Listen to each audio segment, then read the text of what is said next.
Revenue division కేంద్రం. So ఇటువంటి revenue division కేంద్రంలో ఎక్కడైనా ఒక లైబ్రరీ మంచిగా ఉన్నట్లయితే, కొంచెం పెద్దగా అనుకూలంగా ఉన్నట్లయితే వాళ్ళు చాలా బాగుంటుంది చదువుకోవటానికి.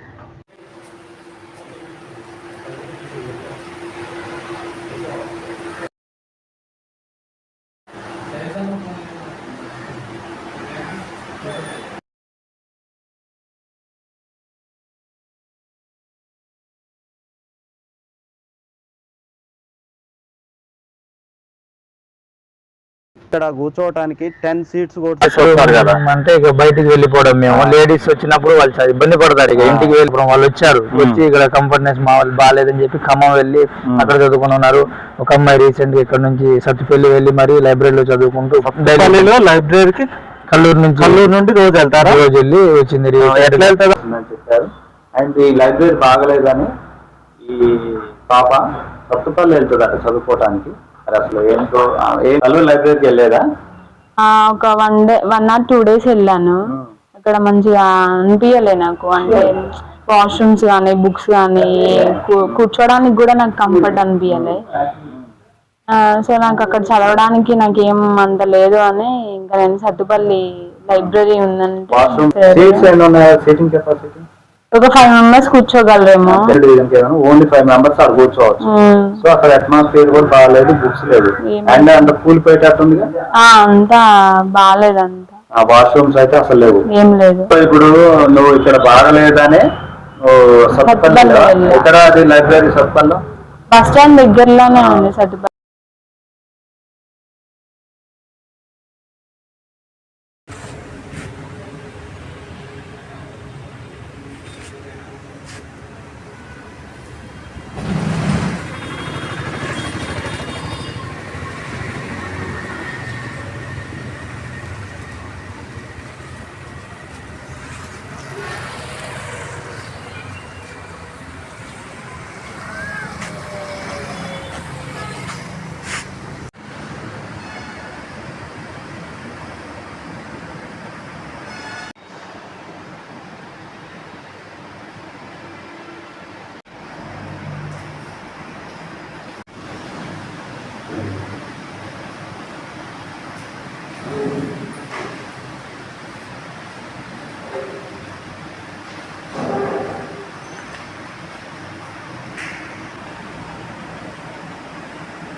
గాయత్రి ఇక్కడికి వెళ్ళారట లైబ్రరీ, కల్లూరు లైబ్రరీకి. తను ఎంఎస్సి బిఎడ్ చదువుకున్నారు. ఎంఎస్సి చేసి 22 నుండి ప్రిపేర్ అవుతున్నారు.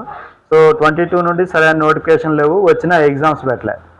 సో ఆమె ఒక గర్ల్ అమ్మాయి అయి ఉండి కూడా తను ఉద్యోగం కొట్టాలనే ఉద్దేశంతో అండ్ నోటిఫికేషన్లన్నీ కేసులు వేసినా చాలా రిస్క్ చేసుకుంటూ తను చదువుకుంటుంది. కల్లూరు లైబ్రరీ పోతే అసలు అక్కడ కూర్చోవటానికి బాగాలేదన్నది. 4-5 సీట్లు ఉన్నాయట, బాత్రూమ్స్ లేవట. ఎప్పుడు కూలిపోయిద్దో, ఫంగస్ పట్టిన బుక్. సత్తుపల్లి వెళ్ళి అక్కడ పెద్ద లైబ్రరీ ఉందట, దాన్ని యూటిలైజ్ చేసుకోవడానికి రోజు సత్తుపల్లి వెళ్తున్నారు. కల్లూరులో రెవెన్యూ డివిజన్ కేంద్రం అయినా లైబ్రరీ లేదని చాలా బాధపడుతుంది. అలాంటి గర్ల్స్కి, పేద పిల్లలకి మీరు త్వరగా లైబ్రరీ ఒక పెద్దది ప్రశాంతమైన వాతావరణంలో కట్టినట్టయితే మాకు ఉపయోగపడుతుందని తను ఆవేదన చెప్తుంది.